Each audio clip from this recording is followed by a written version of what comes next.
pour commencer, bonjour. Et puis des remerciements au LABA de nous avoir conviés à participer à cette journée. Des gens que, je dois le dire, on a plaisir à travailler pour essayer d'améliorer les conditions d'accueil, la prise en charge des usagers. Donc ça va être une présentation à deux voix, donc avec le docteur Christodoulou, que je laisse se présenter. Oui, bonjour à tous. Voilà, je suis le docteur Christodoulou, je suis chef de pôle. Et puis donc, on m'a mis président du comité de réduction du recours à l'isolement contention. Voilà, donc on a une réflexion qui est en cours depuis maintenant 4 ans, je crois. Donc il y a une politique qui a été mise en œuvre, en tout cas définie. Et puis toute la question, c'est véritablement de pouvoir la décliner. Parce que l'intérêt de tout ça, c'est que ça se décline au plus proche des lieux de prise en charge, finalement, des personnes. Donc voilà, on va vous présenter, enfin, plutôt Madame Boutabécha va vous présenter, puis le cas échéant, j'interviendrai si besoin. Ce qui est fait dans le GHU depuis maintenant, bon, voilà, un certain temps. D'abord, un grand merci à Madame Mouvet. Ça va être difficile d'intervenir après elle, parce qu'elle nous montre bien la difficulté de se dire ce qu'à l'hôpital on voudrait faire et ce qui est fait réellement, toute la différence entre le travail, et je ne vais pas dire prescrit, on va dire rêvé, et le travail réel. En sachant que la thématique sur laquelle nous on va présenter notre sujet, c'est une thématique vraiment difficile, parce que vous savez que la pratique, l'isolement et la contention, c'est une pratique qui soulève de nombreuses questions et sur plusieurs plans. Pour commencer, le plan éthique, parce qu'on ne peut pas aborder cette question sans parler de l'hospitalisation et des soins sans contrainte, puisque c'est le cadre dans lequel il s'est fait, et toute l'ambiguïté qui existe entre les soins et la privation des libertés d'aller et venir. Alors, est-ce qu'on peut soigner quelqu'un contre sa volonté ? Évidemment, je n'ai pas de réponse à cette question et je poserai beaucoup de questions auxquelles forcément on n'a pas de réponse. Ce qui est plus évident, c'est peut-être tout ce qui est juridique, les questions juridiques que ça pose. Vous avez vu dans le débat l'année dernière et puis celle d'année d'avant, il y a la loi de janvier 2016 qui est tombée, qui a été abrogée pour raison d'inconstitutionnalité, et que ça a été difficile pour les législateurs de trouver la juste mesure. Alors c'est vrai que ces pratiques posent question en raison de l'impact qu'ils ont sur les droits, un des droits fondamentaux de l'homme, qui est celui de la liberté d'aller et venir. Et comme vous savez, il y a une seule personne en capacité de remettre en cause cette loi, qui est le juge de liberté de la détention.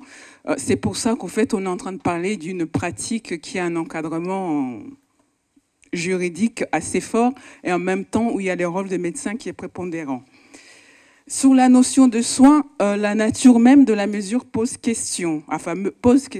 Est-ce que c'est une pratique de protection, parce que c'est ce qui est dit, pour protéger contre les dangers immédiats, imminents envers autrui et puis envers soi-même, ou est-ce que c'est un soin ?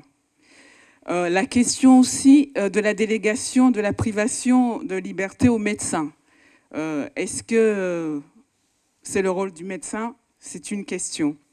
Il y a aussi de plus en plus des désaccords qui s'étalent au grand jour, des désaccords entre psychiatres sur les bien fondés de cette pratique.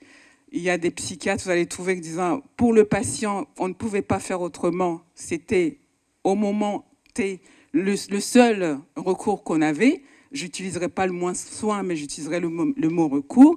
Et puis il y a d'autres psychiatres qui disent non, c'est pas une pratique, c'est une pratique entre parenthèses barbare. Ensuite, il y a le plus important, c'est les résultats pour le patient.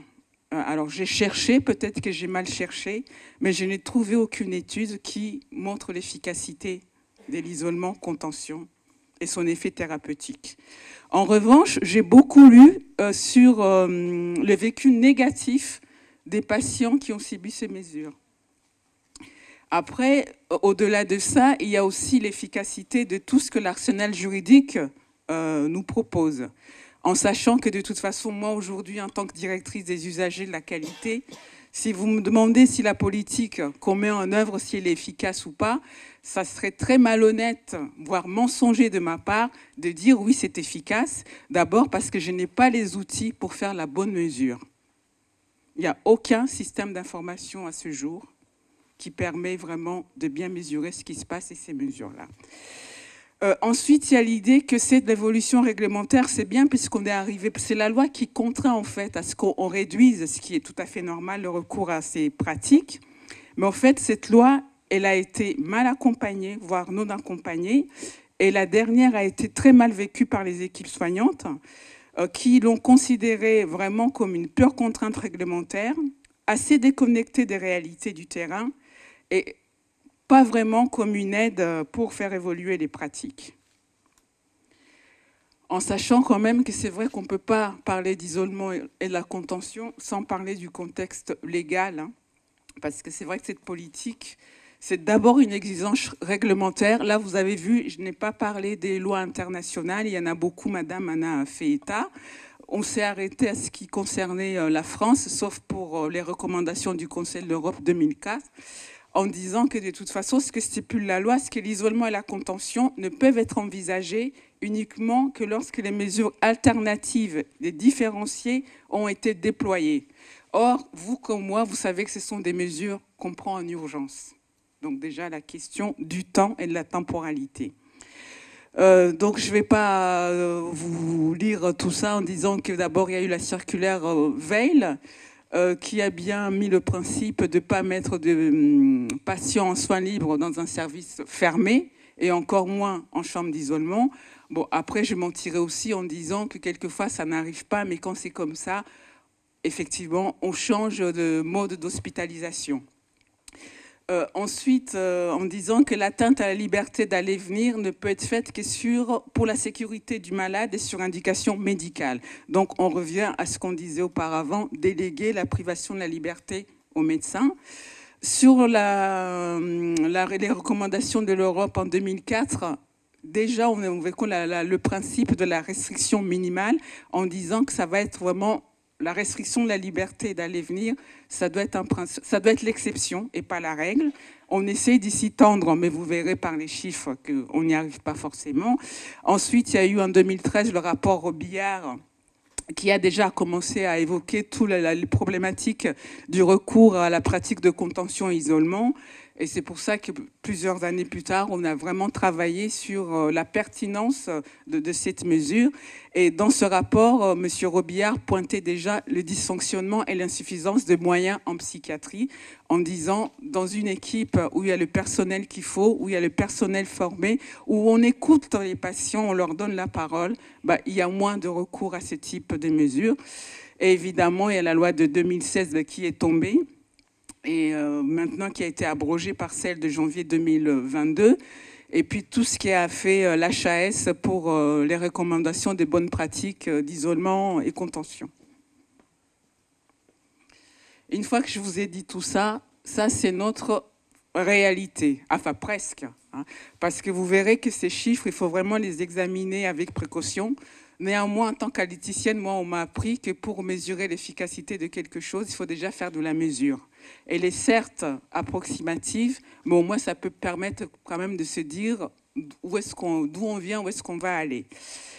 Vous voyez, je vais m'arrêter que sur les chiffres de 2021. Alors en 2021, quand j'ai commencé à travailler, quand on a commencé à travailler sur le rapport d'isolement-contention, j'ai dit waouh, chouette. On a baissé à peu près de 25% le nombre de mesures d'isolement et contention. Donc j'étais très contente, très ravie. Mais ce qui suit après j'ai vu, oh, par contre, on a augmenté, enfin la durée des mesures d'isolement-contention a augmenté. Alors ce qui m'a posé la question en disant, quand on parle de réduction de ces mesures, au fait, qu'il faut-il regarder ? Est-ce que c'est la file active des patients en soins sans consentement?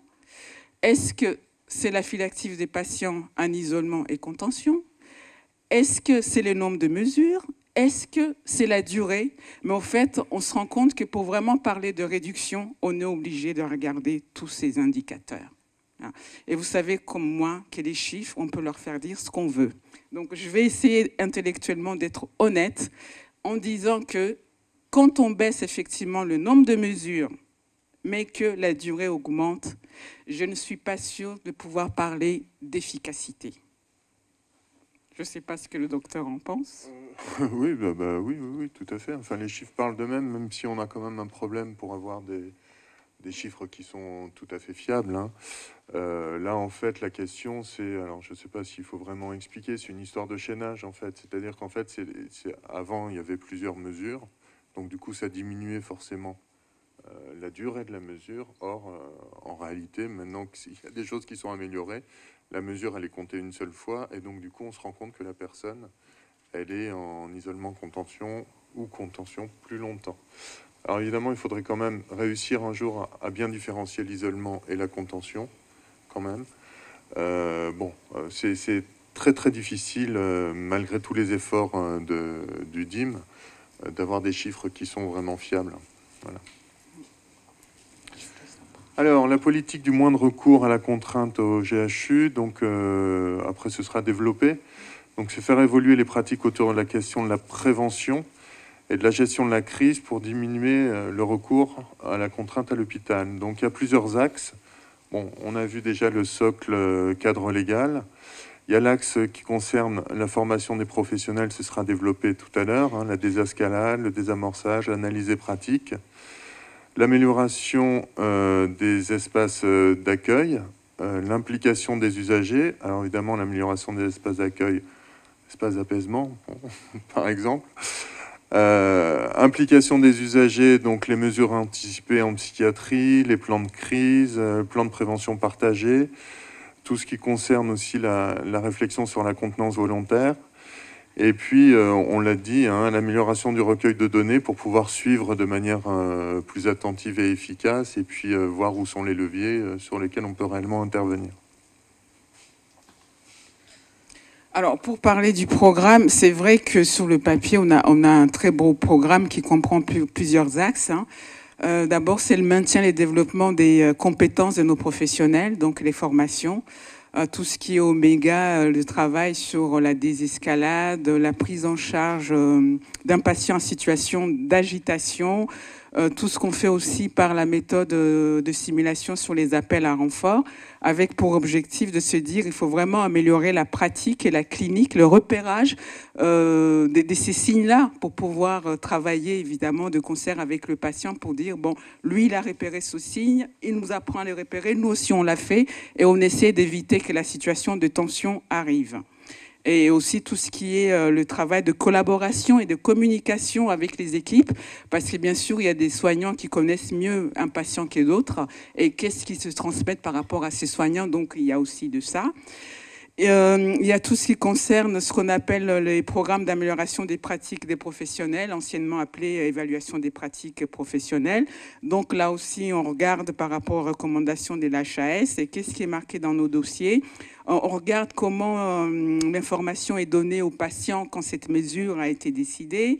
On essaie de savoir aussi comment il a vécu cette mesure pour pouvoir en discuter avec lui.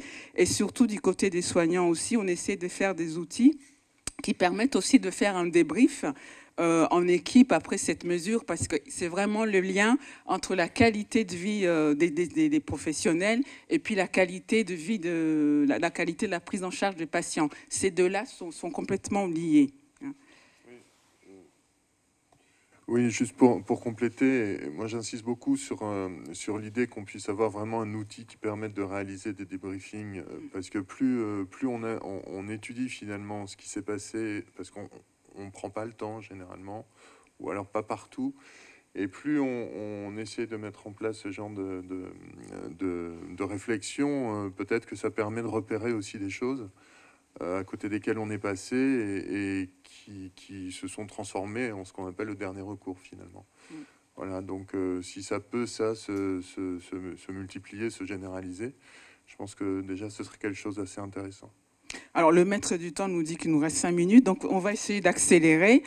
Ça, on aurait pu, l'intégration de l'approche de partenariat en santé, l'implication du patient, on aurait pu le mettre en premier, mais encore, peut-être, pour être tout à fait honnête, c'est pas forcément la première chose qu'on fait aussi, hein. Donc, c'est pour ça, je vais pas le mettre en premier pour dire, voilà, c'est ce qu'on fait, c'est ce qu'on essaie de faire, notamment par le déploiement des mesures anticipées au GHU, c'est un gros travail qui est en cours. Je ne vais pas revenir sur les déploiements des espaces alternatifs qu'on peut appeler aussi des espaces de ressourcement, parce que Karine et Marie en ont déjà parlé. Il y a aussi une expérience de la contenance volontaire. Je ne sais pas si vous voulez en dire un mot. Voilà. Voilà. Ensuite, bon, on ne va pas y revenir. Oui. Alors, si, on me fait signe que si, dans mon oreillette. Donc oui, il y a une expérimentation qui est en cours, qui s'est mise en place dans divers services, enfin dans plusieurs services du GHU, et qui doit faire aussi l'objet d'une recherche et d'un suivi. Voilà, on est un petit peu là. En fait, il y a une réunion dans pas très longtemps pour voir un peu vers où on va. Mais l'idée, c'est d'avoir un dispositif à la disposition du patient et qui puisse lui-même utiliser, justement pour être dans une approche un peu de prévention. À partir du moment où il sent quelques signes, quelques symptômes, et ben, c'est lui-même qui utilisera un dispositif pour une autocontenance, en fait. Voilà. Mais c'est lui qui décide, c'est lui qui choisit à quel moment. Je ne vais pas revenir sur l'amélioration du recueil de données, hein, mais l'idée, c'est de se dire qu'il faut vraiment que les équipes aient des chiffres, des données fiables pour faciliter l'analyse de ces données par service et aussi pour nous mesurer l'efficacité. Parce qu'avoir juste des chiffres comme ça, si derrière, il n'y a pas un questionnement derrière, s'il n'y a pas de réunion d'équipe sur ces sujets-là, ça va être des chiffres pour des chiffres. Alors... On vous a montré notre beau programme, mais c'est quoi le constat? C'est que c'est difficile à mettre en œuvre. La déclinaison opérationnelle est vraiment difficile pour des tas de raisons.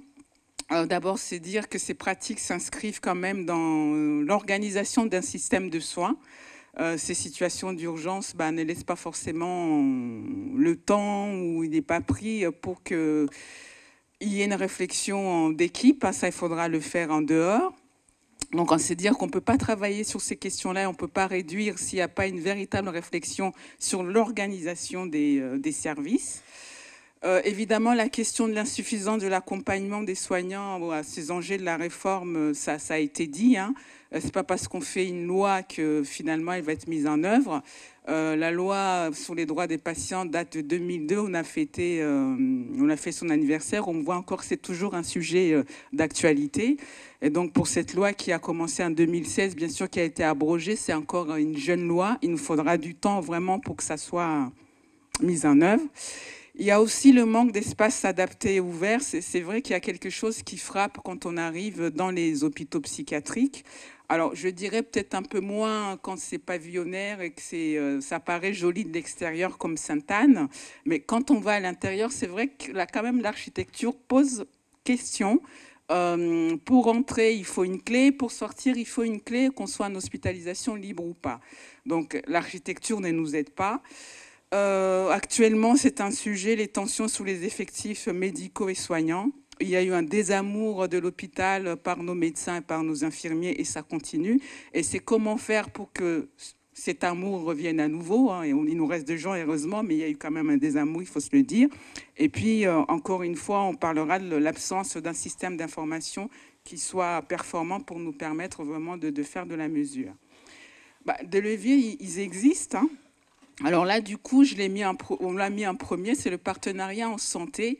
Il faut vraiment associer le patient à sa prise en charge et ne plus se poser la question de se dire c'est comment aider le patient, mais plutôt c'est dire comment le patient peut nous aider à l'aider.